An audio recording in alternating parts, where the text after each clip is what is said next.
আসসালামু আলাইকুম রহমতুল্লাহি অবরাকাতুহ।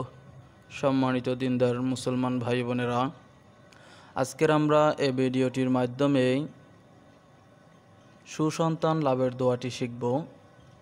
আমরা প্রত্যেকেই চাই একটি ভালো সন্তান থাক, আমার সন্তানটা দিনদার পরহেজগার মুত্তাকি থাক।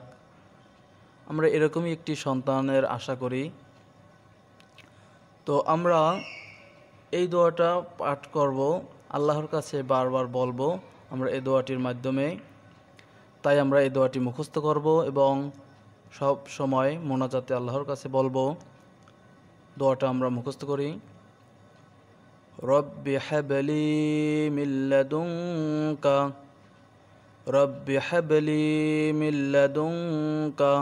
আবারও দেখি, রব্বি হাবলি মিন লাদুনকা যুররিয়াতান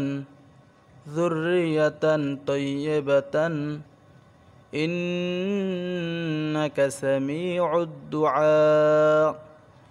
ইন্নাকা সামিউদ দুআ। আবার দেখি, রব্বি হাবলি মিন লাদুনকা যুররিয়াতান তাইয়্যিবাতান ইন্নাকা সামিউদ দুআ। এটা মুখস্থ করে নেবেন আপনারা।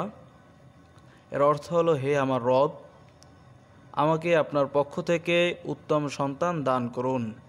নিশ্চয়ই আপনি প্রার্থনা শ্রবণকারী।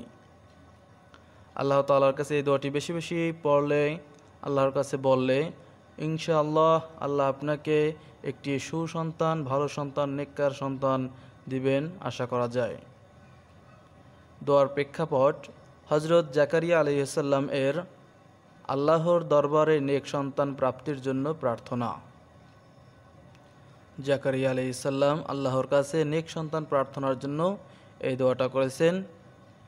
সূরা আলে ইমরান 38 নম্বর আয়াত।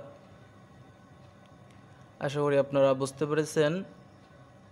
এবং যারা নেককার সন্তান, সুসন্তান, ভালো সন্তান কামনা করেন, তারা অবশ্যই এই আমলটি করবেন।